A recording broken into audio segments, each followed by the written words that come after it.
welcome to today's episode of the Balanced Approach podcast. I'm your host, Louis Padian. I hope that you're doing well and are enjoying the podcast and the topics we've covered so far. These podcasts are released every Monday, Wednesday and Friday, so be sure to subscribe wherever you are listening to be kept up to date. So today we are going to be covering superfoods and looking into, are they really worth the hype and often the price tag that many people claim that we need to buy in order to improve our health, well-being, and they're essential in order to live a healthy and happy life. But before we jump into that, I think it's important that we actually clarify what a superfood actually is. So I've got two definitions here. The first one's from the Collins Dictionary, and it says a superfood is a food that contains many vitamins and substances that are considered to be very good for your health. The second is from the Merriam-Webster Dictionary, which is a bit more in depth, and it says a food such as salmon, broccoli or blueberries that is rich in compounds such as antioxidants, fiber or fatty acid, considered to be beneficial for a person's health. So as you can see, those are quite loose terms and there's no real scientifically based or regulated definition for the term superfood. So whilst many of us jump to things like avocados, goji berries, kale, technically, in my opinion, and I could argue the toss really, that it could be any food. So if I look at the beta-glucan in oats, for example, that's really helpful for cholesterol, that could make it a superfood. Look at the protein content or the B12 content in sort of red meat, that could be a superfood. And we spoke about on the previous episodes around sort of the fiber and the beneficial effects of whole grain bread. That could be a superfood. So there's many ways to look at this and say, yes, there's the nutritional benefits of having a superfood, but actually there's lots of things that we don't necessarily think of that we could also put in that bracket. So where does the actual term come from? And it's really interesting because I looked into this, and it was around the early 20th century, around World War I, and it was a company called the United Fruit Company that developed an advertising campaign to promote the major import of bananas. So again, another food that wouldn't pop to mind, but originally it was for bananas. And initially they sort of advertised the benefits of it, sort of being cheap, nutritious, easily digested, available everywhere, good when cooked and not cooked. And this one that I loved is sealed by nature in a germ-proof package. So there's lots of benefits there. And within that, they used the term superfood.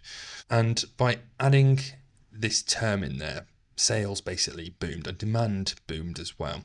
And from there, the marketing ploy sort of followed suit, and that brings us through to modern day where we use it as a huge marketing term to really push the health benefits, the healthfulness of certain foods.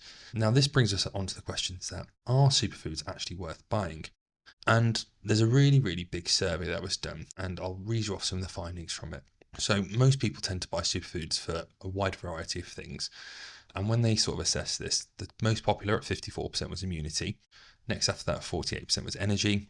Just below that was heart health, 47%. Weight management was 46%. Digestion was 45%. And they assess the most popular superfoods that people tend to buy are acai berries, blueberries, goji berries, kale, spinach, turmeric, and quinoa.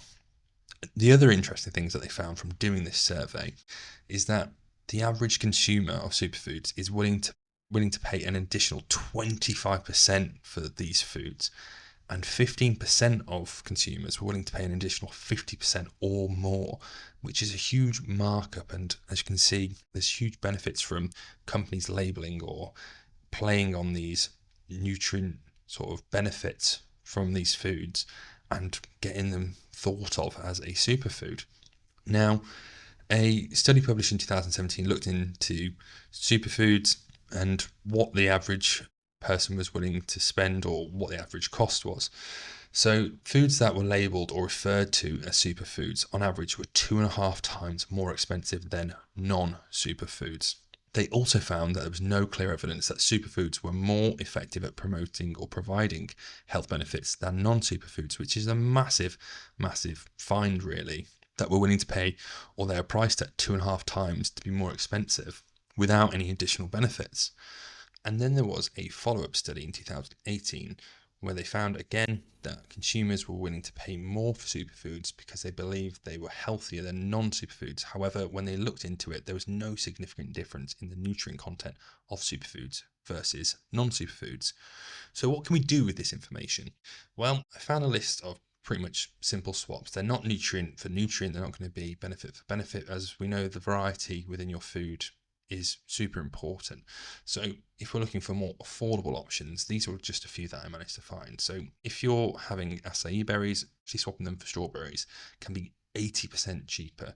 If you're having blueberries, swapping them for raspberries can be half the price. Goji berries to cranberries, that can be a third of the price. And we're looking at kale or spinach. When swapping kale for spinach, it can be half the price as well. So thinking about that cost, actually, there's no, well, from what we can see in the research, there's no actual huge benefits that we're getting from paying up to 2.5 times the price of those foods. So why not just save more money, have more variety within our diet, and making those simple swaps can help you step towards that. So in summary, the big question, are superfoods worth it? Well, as we said, the definition is pretty loose. So it depends on what we're defining as a superfood, as I could define lots of foods that aren't commonly thought, even the original superfood, which was bananas, that is a superfood. Red meat, oats, I can go on and on, rice. But even if we were to agree that there are such things as superfoods, the health benefits are often overplayed, in my opinion. It is more of a marketing term, and you pay a lot for that, just for that term to be used, when actually we know there's good alternatives out there that are just as nutritious for us. So in my opinion, I'd save my money and actually focus on getting a wider range of fruits and vegetables into the diet, or foods as well, and sort of ditch the superfood before you get to the counter. Thank you very much for listening to the Balanced Approach podcast. If you have any questions, queries, or would like to reach out to me, please do. I am at Louis Padian Nutrition, which is at LOUISPADIAN Nutrition on Instagram, Facebook, TikTok, and all social media platforms. If you're looking for support in achieving your goals and living a healthier and happier and more balanced life in the process, just click the link below and inquire about working with me. But remember to subscribe wherever you're listening, share it if you think that people might find it useful, and I shall speak to you soon.